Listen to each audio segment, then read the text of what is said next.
un avenir pour toi. Amen. Alors on va lire deux textes. Le premier, c'est dans le prophète Ésaïe, au chapitre 43, verset 18. Et puis nous lirons dans le prophète Jérémie. Donc Ésaïe 43, verset 18, on va commencer par lui. Voilà, j'attends juste quelques secondes, le temps que ceux qui ont encore des Bibles papier puissent trouver le passage. Ésaïe 43, verset 18. Voilà ce qu'il est écrit. Ne pensez plus aux événements passés et ne considérez plus ce qui est ancien. Voici, je vais faire une chose nouvelle sur le point d'arriver. Ne la connaîtrez-vous pas ? Je mettrai un chemin dans le désert et des fleuves dans la solitude. Amen. Et on va lire Jérémie 29, verset 11. C'est un verset qui est bien connu, mais qu'il est important de lire et de relire et de méditer. Jérémie 29, 11.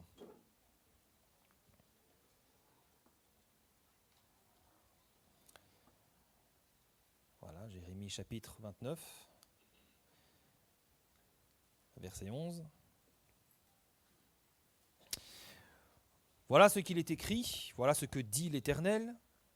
« Car je connais les projets que j'ai formés sur vous, dit l'Éternel, projets de paix, non de malheur, afin de vous donner un avenir et de l'espérance. Amen. » Autrement dit, oui, il y a de l'espérance, oui, il y a de l'avenir pour toi dans la situation dans laquelle tu te trouves. Et je crois que certainement beaucoup ont besoin d'entendre ça ce matin. Vous savez, s'il y a bien quelque chose qui caractérise Dieu, c'est l'espérance. Notre Dieu est le Dieu de l'espérance. En Dieu, nous avons un avenir radieux, un avenir rempli de joie, de bonheur et de la paix du Seigneur. Et ce qui est également remarquable avec Dieu, c'est que ce n'est pas un Dieu continuellement tourné vers le passé. Ce n'est pas le Dieu d'hier, mais c'est un Dieu qui est tourné vers l'avenir, vers l'espoir, vers l'espérance, vers demain, et qui nous invite également, nous aussi, à nous projeter vers demain. Alors, il y a quelques mois de cela, je ne sais pas si vous vous souvenez, j'avais prêché ce message « Ton passé n'a pas d'avenir ». Et on avait vu combien le fait de ruminer constamment les choses du passé pouvait finir par nous paralyser complètement dans notre marche, au point même de rendre notre vie complètement stérile d'un point de vue spirituel. On avait vu ça avec la femme de Lot qui s'est transformée en statue de sel, le sel qui représente quelque chose qui rend la terre stérile. Et vous savez, ce qui se passe bien souvent, c'est que nous n'arrivons pas à nous projeter dans l'avenir parce que les blessures, la situation ou l'état dans lequel nous sommes ne nous permettent pas de nous projeter vers demain. Parfois, c'est ça le problème. Nous n'arrivons pas à nous projeter dans l'avenir parce qu'il y a des blessures et des choses qui sont là qui nous empêchent. On se dit, mais comment est-ce que ça pourrait aller mieux vu les circonstances que je suis en train de traverser en ce moment? Comment ça peut aller mieux? Et parfois, on n'arrive pas à se projeter dans l'avenir. On n'arrive pas à concevoir, on n'arrive pas à imaginer ces choses.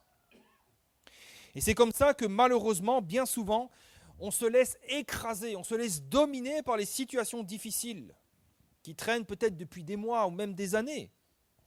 C'est comme ça qu'on se laisse écraser par les mauvaises choses qu'on nous a faites, on rumine et on n'arrive pas à s'en sortir, au part des mauvaises nouvelles qui se sont accumulées. Eh bien, la bonne nouvelle pour nous ce matin, c'est que même si nous traversons les moments les plus difficiles de notre vie, c'est possible. Peut-être qu'en ce moment même, quelqu'un est en train de traverser peut-être la situation, le moment peut-être le plus difficile de sa vie, peut-être le plus douloureux. Mais laisse-moi te dire que Dieu a un avenir pour toi. Laisse-moi te dire que Dieu continue de te dire que oui, il y a de l'espérance pour toi en ce moment même dans ta vie et dans ce que tu es en train de vivre. C'est ce que la Bible nous dit. Le plan de Dieu pour notre vie, c'est quoi ?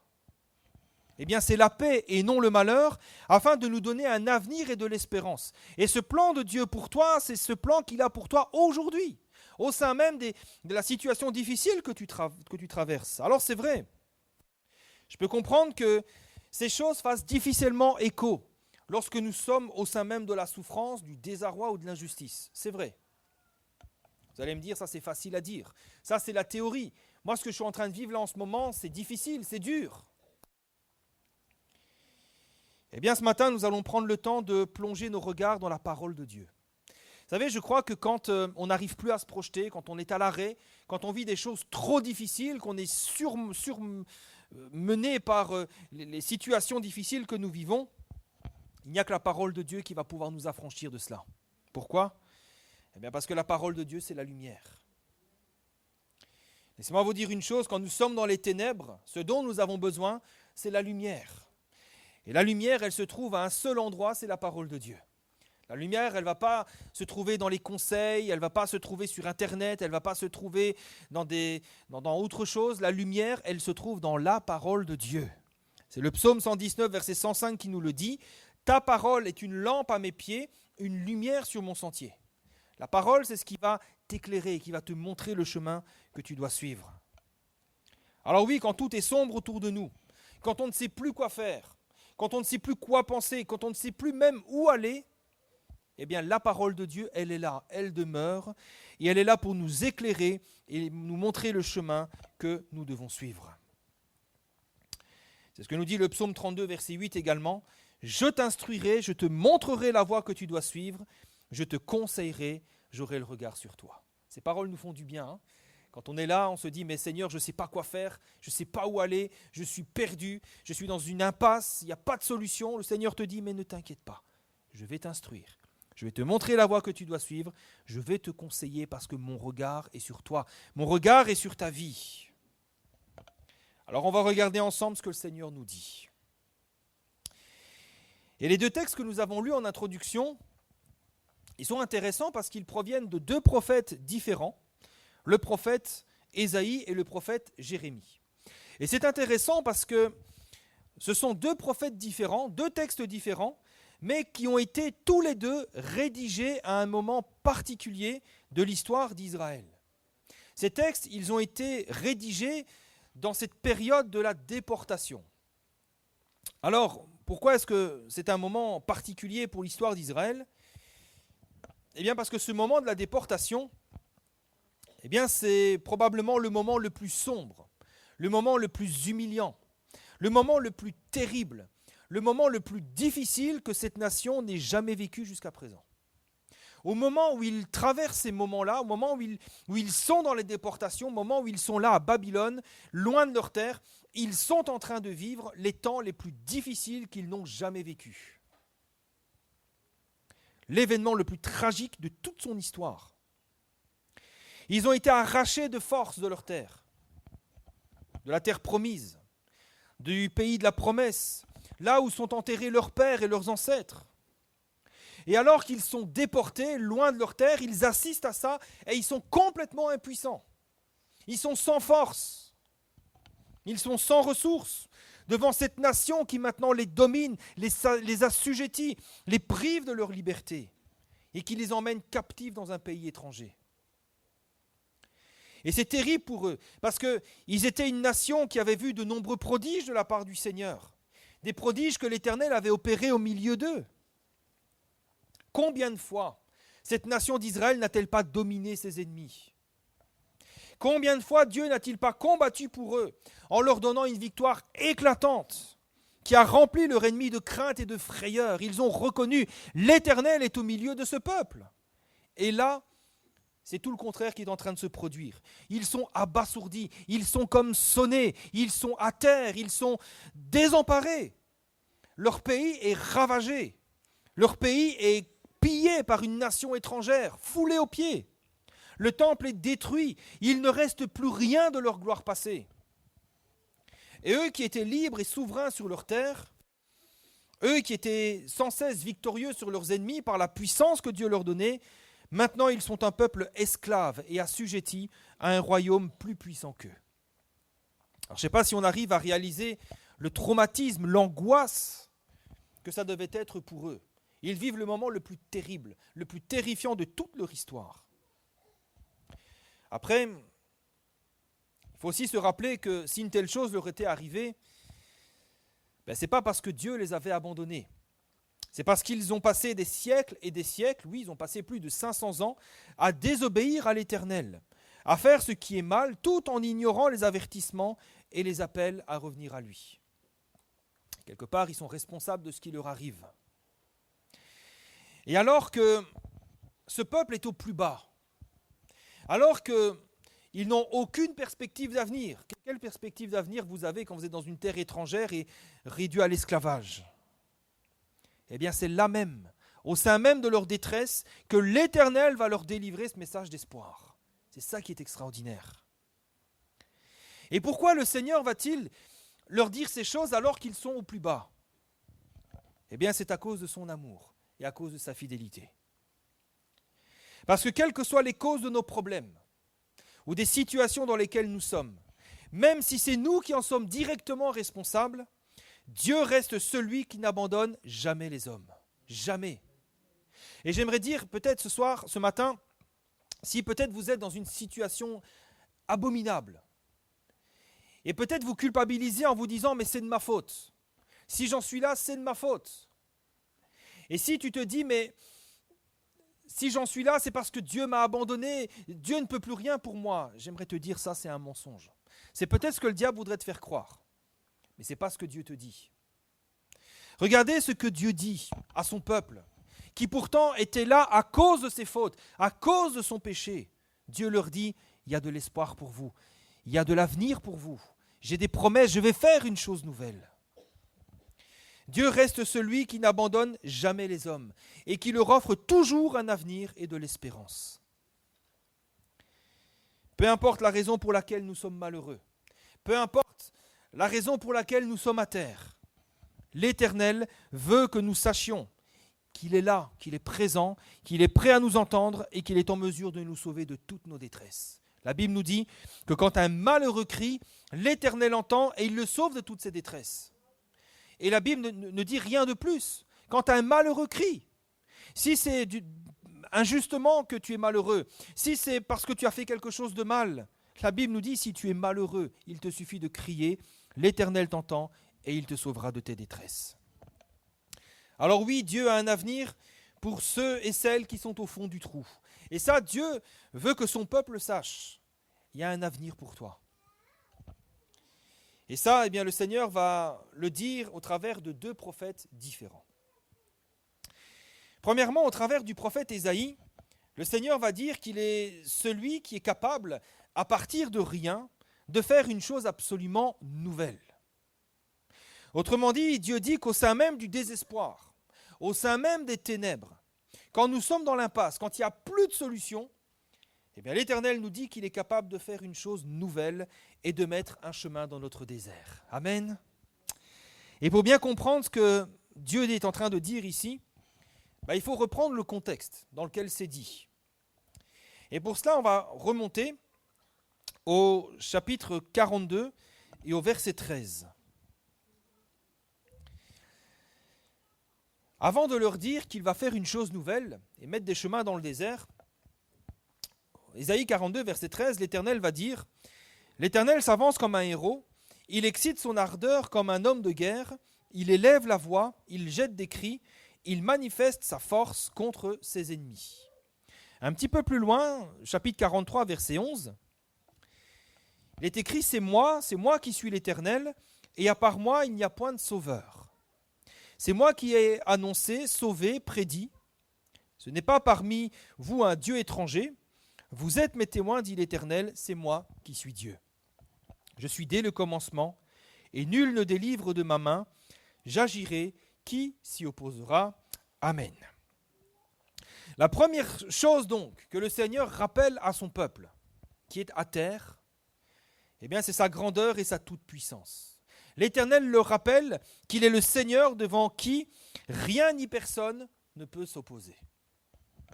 Et Dieu leur rappelle qu'à cause de sa toute-puissance, tout ce que Dieu dit, tout ce que Dieu décide, s'accomplira et s'accomplira de manière certaine. C'est d'ailleurs ce que d'autres textes de la Bible disent déjà. Prenez le psaume 33, verset 9, qui nous dit qu'il dit, la chose arrive, il ordonne et elle existe. Alors la première chose que le Seigneur veut nous rappeler ce matin, Bien, c'est qu'il est le Dieu Tout-Puissant. Il est ce Dieu devant qui nul homme et nulle situation ne peut tenir, parce qu'il est l'Éternel et le rocher des siècles. Et je crois que c'est important de se le rappeler. Quand nous sommes à terre, quand nous sommes dans des situations difficiles, nous devons nous rappeler qui est Dieu. Nous devons nous rappeler que Dieu est celui à qui obéissent les étoiles, la mer, les cieux et l'univers tout entier. Et que si peut-être dans notre vie ça ne fonctionne pas, ça ne veut pas dire que Dieu nous a abandonnés. Nous devons nous rappeler que Dieu reste au contrôle. Nous devons nous rappeler qu'au son de sa voix, oui, les éléments lui obéissent sans discuter. C'est l'Éternel qui ordonne le matin au soleil de se lever et qui lui ordonne le soir de se coucher. Tout ça provient de la voix de l'Éternel. Tous les éléments de la terre, de l'univers lui obéissent sans discuter, sans remettre en question sa parole, parce qu'il est le Seigneur, le Dieu souverain, celui qui règne sur absolument tout ce qui existe. Et je crois que oui, nous avons besoin de nous en rappeler ce matin. Dieu est plus grand que notre situation. Dieu est plus grand que nos problèmes. Dieu est plus grand que ceux et celles qui te font du mal, parce qu'il reste celui qui domine sur toute chose. Et si quelqu'un se dit, oui, mais mon problème est quand même grand, laisse-moi te dire que Dieu est plus grand que ton problème. Et ça, nous devons le réaliser, nous devons le comprendre.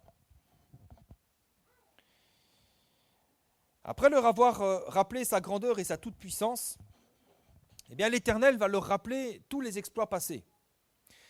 Un peu plus loin, au verset 16 et 17 du chapitre 43, « Ainsi parle l'Éternel, qui fraya dans la mer un chemin, dans les eaux puissantes un sentier, qui mit en campagne des chars et des chevaux, une armée et des vaillants guerriers, soudain couchés ensemble pour ne plus se relever, anéantis, éteints comme une mèche. Amen. » Là, l'Éternel leur dit, « Je suis le Dieu Tout-Puissant, et rappelez-vous ce que j'ai fait pour vous. » Ici, c'est un rappel de ce qui s'est passé lorsqu'ils sont sortis de l'Égypte. Et Dieu rappelle comment il a fendu la mer en deux. Ils ont traversé à sec. Et puis comment Dieu a refermé la mer sur l'armée de Pharaon qui fut complètement anéantie. C'est comme si Dieu leur disait, « Souvenez-vous comment je suis capable de faire des choses que vous n'auriez jamais même pu imaginer pour vous délivrer de vos malheurs et de vos détresses. » Et juste après cela, vient la promesse. Ésaïe 43, 18. « Ne pensez plus aux événements passés. Ne considérez plus ce qui est ancien. Voici, je vais faire une chose nouvelle sur le point d'arriver. Ne la connaîtrez-vous pas? Je mettrai un chemin dans le désert et des fleuves dans la solitude. Amen. » En disant cela, ce que Dieu veut, c'est que son peuple se tourne vers l'avenir. C'est que son peuple se tourne vers demain. En d'autres mots, le Seigneur est en train de dire qu'il n'est pas le Dieu du passé, mais qu'il est le Dieu du présent et le Dieu de l'avenir, le Dieu de demain. Et si Dieu dit ça, c'est parce que le problème, c'est que les Israélites, ils ne voyaient Dieu que comme le Dieu du passé. C'était ça le problème. Ils ne voyaient Dieu que comme celui qui les avait délivrés de l'Égypte. Celui qui avait donné les promesses à Abraham, celui qui avait donné la loi à Moïse. Et pour eux, Dieu, c'était le Dieu du passé. Un Dieu qui n'existe que dans les souvenirs, un Dieu qui n'existe que dans les mémoires. Et ils n'arrivaient pas à faire de Dieu le Dieu de leur avenir. Et c'est pour ça que le Seigneur leur dit, mais le passé, c'est le passé. Les exploits passés, oui, ils sont glorieux. Les délivrances d'autrefois, elles sont prodigieuses. Mais aujourd'hui, mes bien-aimés, je vais faire quelque chose de nouveau pour vous, parce que je suis vivant, je ne suis pas un Dieu, je ne suis pas un monument du passé, je suis l'Éternel, le Dieu vivant, et je vais faire quelque chose de nouveau, quelque chose que vous n'avez encore jamais vu, quelque chose que vous ne pouvez pas imaginer, parce que c'est une chose nouvelle. Et le Seigneur leur dit, attendez-vous à moi, non pas comme le Dieu des exploits passés, mais le Dieu qui va faire quelque chose d'inédit, quelque chose de nouveau, quelque chose de plus grand que tout ce que vous avez vu jusqu'à présent. En d'autres mots, le Seigneur leur dit, si vous avez cru en moi pour les choses du passé, eh bien maintenant croyez en moi pour les choses du futur, pour les choses à venir, parce que je suis vivant pour vous donner un avenir et de l'espérance. Voilà ce que Dieu leur dit. Et la suite du texte, elle est extraordinaire. Il dit, voici, je fais une chose nouvelle sur le point d'arriver. Littéralement, il est écrit, que cette chose nouvelle, elle est déjà en train de germer. Cette chose nouvelle que le Seigneur fait pour son peuple, elle est déjà en train de germer. Ce n'est pas quelque chose que le Seigneur va mettre en place, c'est déjà là. Le Seigneur a déjà commencé le travail. Et finalement, tout ce qu'il nous reste à faire, c'est croire. C'est de saisir ces choses par la foi. Et elles vont continuer de s'accomplir, même si nous ne les voyons pas encore. Elles sont déjà là.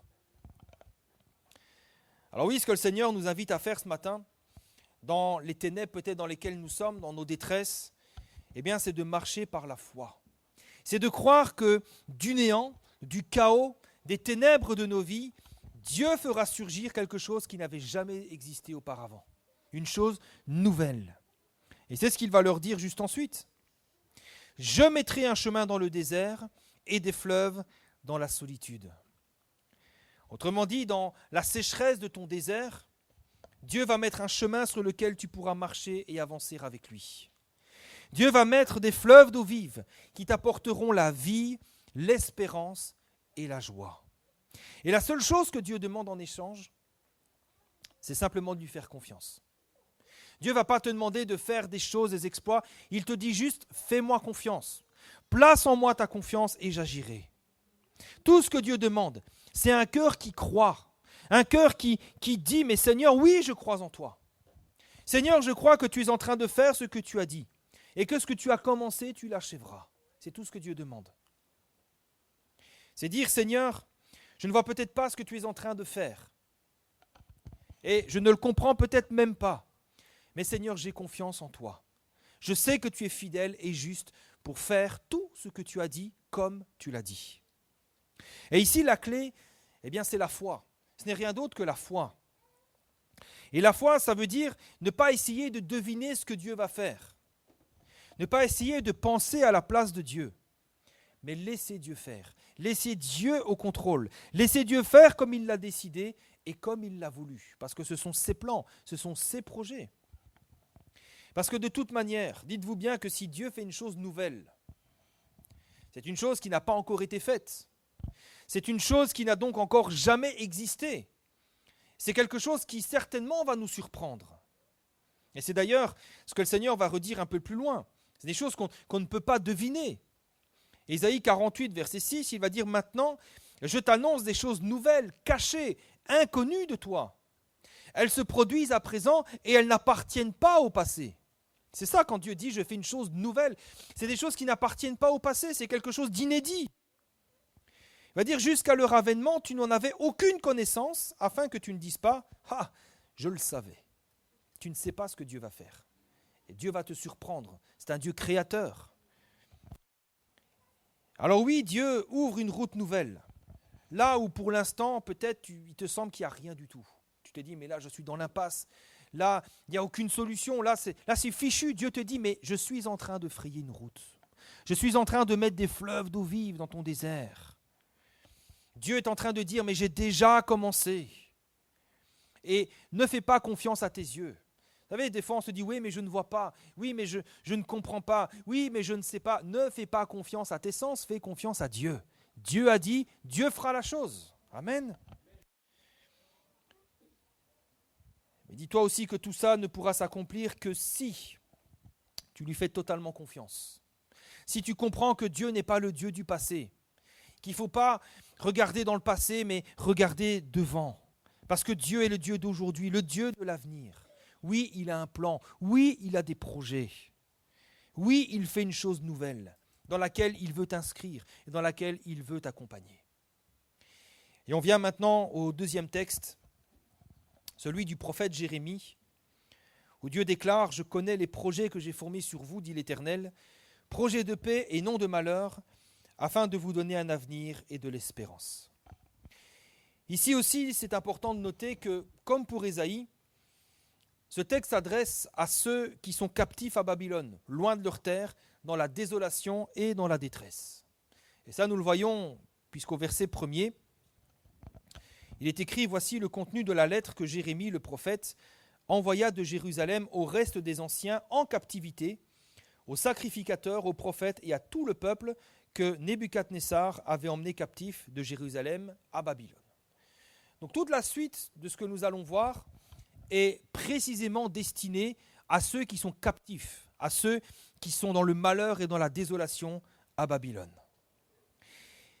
Et nous voyons précisément au verset 11 que le Seigneur va rassurer son peuple en leur disant qu'ils n'ont rien à craindre pour leur avenir, même si pour l'instant ils ne voient rien venir, même si pour l'instant ils sont captifs et sans espoir. Peut-être quelqu'un ce soir, ce matin, tu te dis, mais moi je suis comme eux, je suis captif, je suis sans espoir. Eh bien le Seigneur veut te rassurer. Dieu va rappeler à son peuple que la situation qu'il traverse n'est que provisoire. Vous savez, nous parfois quand on est dans le malheur, quand on est dans des choses difficiles, on a l'impression que notre vie s'est arrêtée et qu'on va vivre ça jusqu'au restant de nos jours. Mais le Seigneur nous dit, mais non, ce que tu vis n'est que provisoire. J'y ai mis un terme parce que j'ai d'autres projets pour toi. Mon projet, ce n'est pas des projets de malheur, ce n'est pas que tu finisses ta vie dans le malheur, mais j'ai des projets de paix et de bonheur. C'est ce que Dieu dit.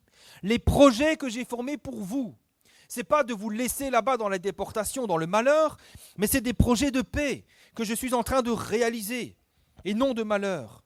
Des projets qui vont vous donner un avenir et de l'espérance. Et cette promesse du Seigneur, elle est très importante. Elle est même capitale.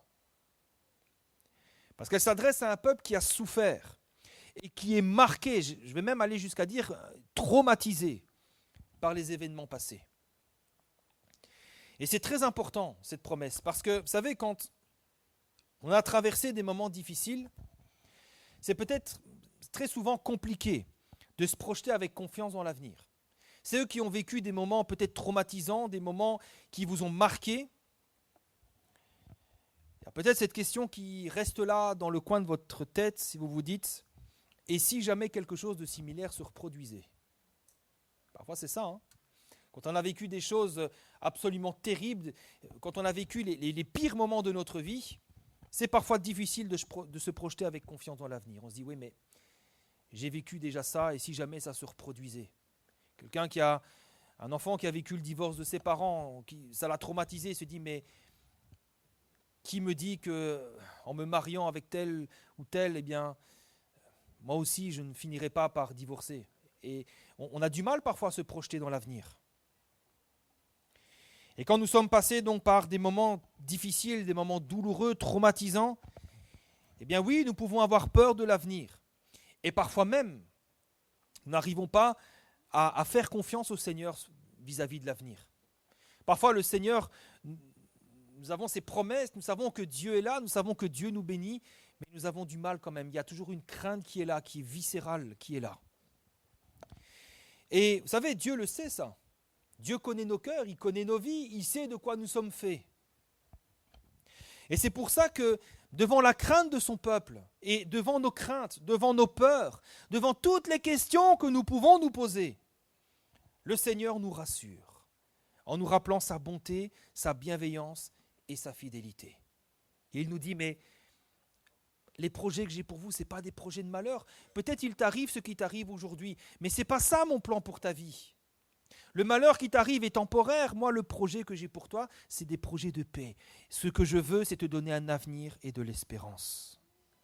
Et je crois que le Seigneur veut aussi ce matin nous rassurer sur sa bonté, sur sa bienveillance envers chacun de nous, afin que nous soyons rassurés et que nous ne craignons pas de lui ni le malheur, ni l'abandon. Le Seigneur ne peut pas t'abandonner. Et le Seigneur ne veut pas te faire marcher dans le malheur, mais dans la joie. Le Proverbe chapitre 10, verset 22 nous dit que la bénédiction de l'Éternel enrichit et il ne la fait suivre d'aucun chagrin. Si Dieu te bénit, Dieu ne va pas transformer cette bénédiction en ton malheur. Il n'y a pas de piège, il n'y a pas de trahison. Tu peux lui faire confiance. Si Dieu a décidé de te bénir, tu n'as pas à craindre le malheur, parce que vous savez, la Bible nous dit, en lui, il n'y a pas les ténèbres. Dieu n'est que lumière. Quand Dieu bénit, Dieu ne fait que bénir. Il n'y a pas de malédiction, il n'y a pas de malheur. La Bible nous dit, en lui est le oui. En Dieu, il n'y a pas le oui et le non. Il n'y a pas le oui mais. Dieu est oui et amen. Les promesses de Dieu sont oui et amen. Donc quand Dieu te bénit, ne crains pas que Dieu dit oui aujourd'hui et puis que demain il va dire non. Et qu'il va dire j'ai changé d'avis. Dieu n'est pas comme ça. Il n'est pas un homme pour mentir, ni un fils de l'homme pour se repentir. Ce qu'il a dit, il l'accomplit. Ce qu'il ordonne, il l'exécute. Alors le Seigneur veut que nous sachions que ce matin, oui, il veut faire une chose nouvelle dans notre vie. Il veut nous délivrer. Et ça ne sera jamais pour notre malheur. Bien au contraire, c'est parce qu'il veut nous conduire dans la paix, dans sa paix à lui. Et la paix dont il est question ici, et ça c'est très important, cette paix, vous savez, ce n'est pas l'absence de conflit ou l'absence de problème. Trop souvent, on a l'impression que la paix de Dieu, c'est quand il n'y a plus de conflit, il n'y a plus de problème. Ce n'est pas ça. Enfin, ce n'est pas que ça. La paix de Dieu dont il est question ici, en hébreu, vous le savez, la paix c'est shalom. Et le shalom, c'est un état de bien-être, de plénitude et de repos complet pour l'âme, pour l'esprit et même pour le corps. C'est ça le shalom. C'est une paix profonde en nous. Et les projets de Dieu pour nous commencent, c'est avant tout, nous conduire dans le calme et dans la sécurité de sa présence. C'est là que commence le plan de Dieu pour nous. Ce que Dieu veut, c'est nous conduire dans le calme, dans la sécurité de sa présence, là où nous savons qu'il est au contrôle de toutes choses. Là où nous savons que nous n'avons absolument rien à craindre parce qu'il veille sur nous et que rien ne peut nous arriver. Et c'est ça la paix de Dieu. C'est ça les projets de Dieu pour chacun de nous. Ce sont des projets que nous n'avons pas à craindre parce qu'ils sont conçus pour nous donner un avenir et de l'espérance. Alors concrètement, en quoi consiste ce projet ? Nous avons lu Jérémie 29, 11. Maintenant, on va lire les versets qui suivent. À partir du verset 12, où Dieu va dire « Vous m'invoquerez et vous partirez. Vous me prierez et je vous exaucerai. Vous me chercherez et vous me trouverez, si vous me cherchez de tout votre cœur. Je me laisserai trouver par vous, dit l'Éternel. Je ramènerai vos captifs. Je vous rassemblerai de toutes les nations et de tous les lieux où je vous ai chassés, dit l'Éternel. Je vous ramènerai dans le lieu d'où je vous ai fait aller en captivité. Amen. » Alors ce projet de paix, on voit qu'il commence par une reconnexion avec Dieu.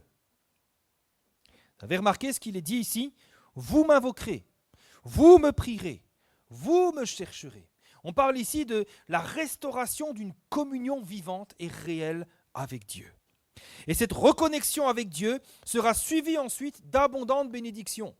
Je vous exaucerai, vous me trouverez, je ramènerai vos captifs. Et nous arrivons ici au point central de tout ce que nous venons de partager jusqu'à maintenant. Et s'il y a peut-être une chose à retenir ce matin, retenez celle-ci. L'avenir que Dieu a pour toi commence aujourd'hui par une reconnexion avec lui.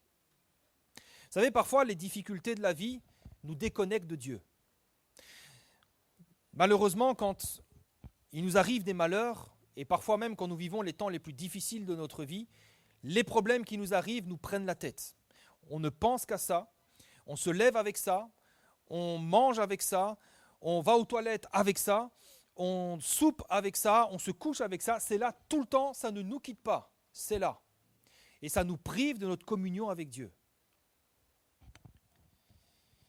Et ce que le Seigneur veut nous dire ce matin, c'est que ces projets de paix et non de malheur, ces choses nouvelles qu'il va faire, l'avenir et l'espérance qu'il a pour toi, commencent aujourd'hui par une reconnexion avec lui.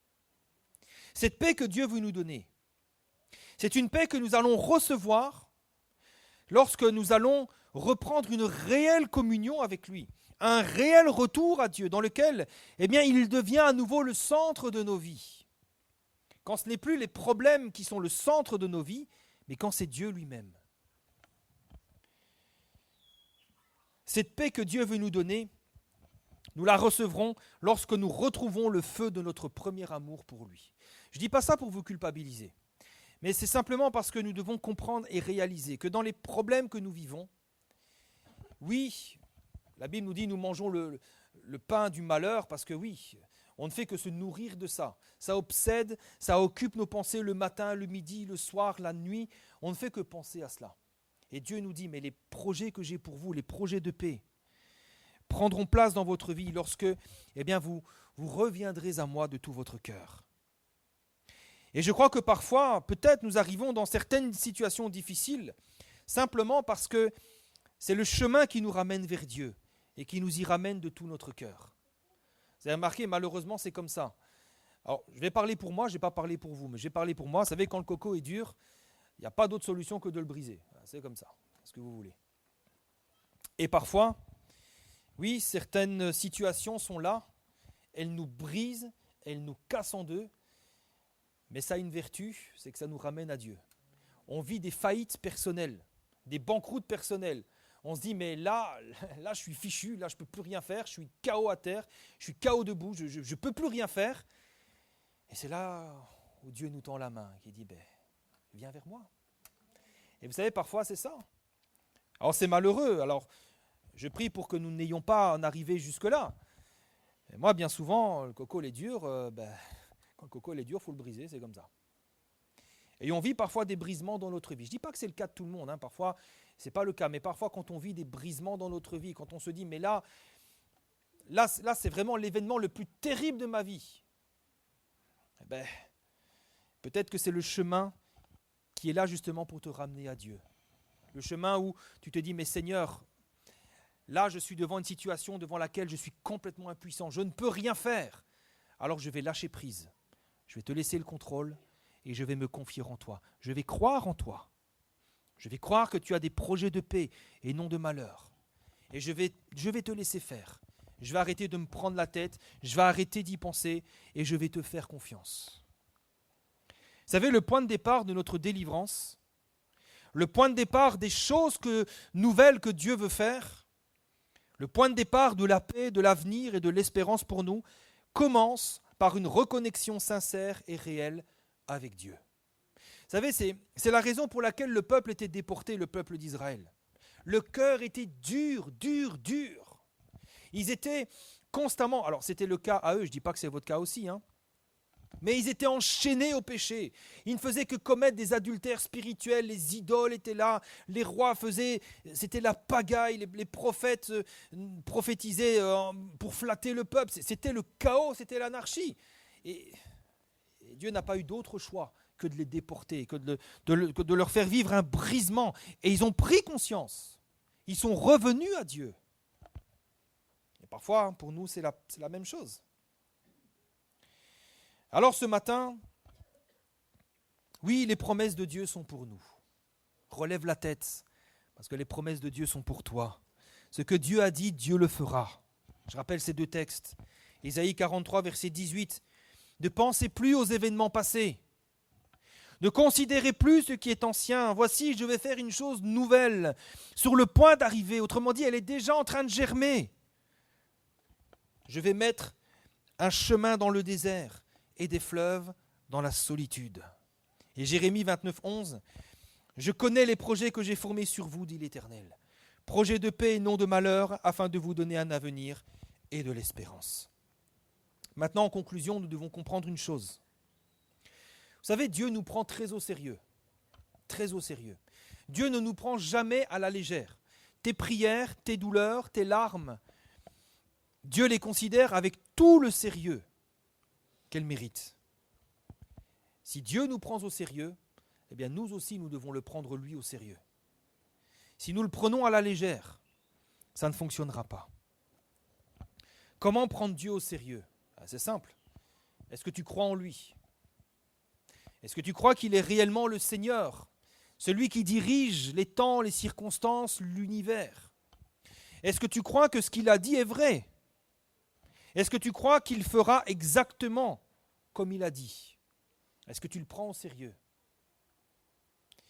Au sein même de nos détresses, ce matin, de nos moments difficiles et douloureux, peut-être que tu es en train de vivre des moments inédits de ta vie. C'est très souvent là où nous sommes face à un choix. Soit nous continuons comme ça. Tu continues à te prendre la tête, tu continues à essayer de t'en sortir par tes propres moyens, tu continues à essayer de trouver des solutions par toi-même. Et là, il n'y aura pas de surprise, parce que ça sera toujours le même résultat.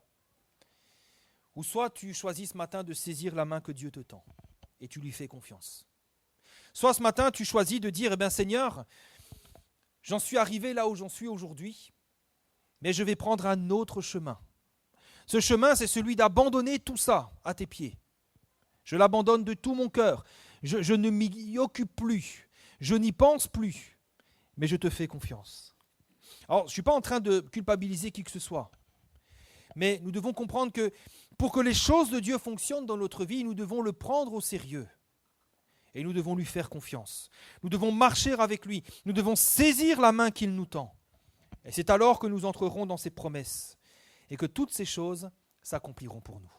Alors ce matin, est-ce que nous voulons faire confiance à Dieu? Est-ce que nous voulons le prendre au sérieux? Est-ce que nous voulons accepter quelque part le défi qu'il nous demande de relever? Parce que oui, c'est un défi. Ne croyons pas que marcher par la foi, c'est pour les faibles. Marcher par la foi, c'est pour les courageux. Parce que marcher par la foi, ça demande d'abandonner nos illusions de sécurité, nos illusions de contrôle pour tout laisser entre les mains du Seigneur. Est-ce que nous sommes prêts à cela ce matin? Peut-être que vous êtes à terre. Peut-être que vous n'arrivez plus, il n'y a pas de solution. Peut-être que vous êtes dans une faillite personnelle. Mais Dieu vous dit, ce n'est pas terminé. J'ai des plans pour toi. Ce n'est pas terminé, j'ai un chemin pour toi. Ce n'est pas terminé, je vais faire une chose nouvelle. Mais si tu veux y entrer, il faut que tu saisisses sa main, que tu te reconnectes à lui. Quand tu lis la Bible le matin, ne te dis pas, je vais lire pour voir ce que Dieu va me dire sur ma situation. Laisse Dieu te surprendre. Lis la Bible en disant, Seigneur, je veux simplement te rencontrer. Quand tu pries le Seigneur, ne prie pas pour tes problèmes. Prie simplement pour le rencontrer. Loue-le pour sa grâce, loue-le pour sa bonté. Remercie-le. Et puis, prie pour autre chose. Prie pour le rencontrer. Prends ce temps avec le Seigneur. Reconnecte-toi à lui de tout ton cœur. Et le Seigneur accomplira toutes ses promesses pour toi. Amen. Alors on va prier le Seigneur. Et ce matin, je vous invite, frères et sœurs et amis, si vous êtes dans cette situation, reconnectez-vous à Dieu.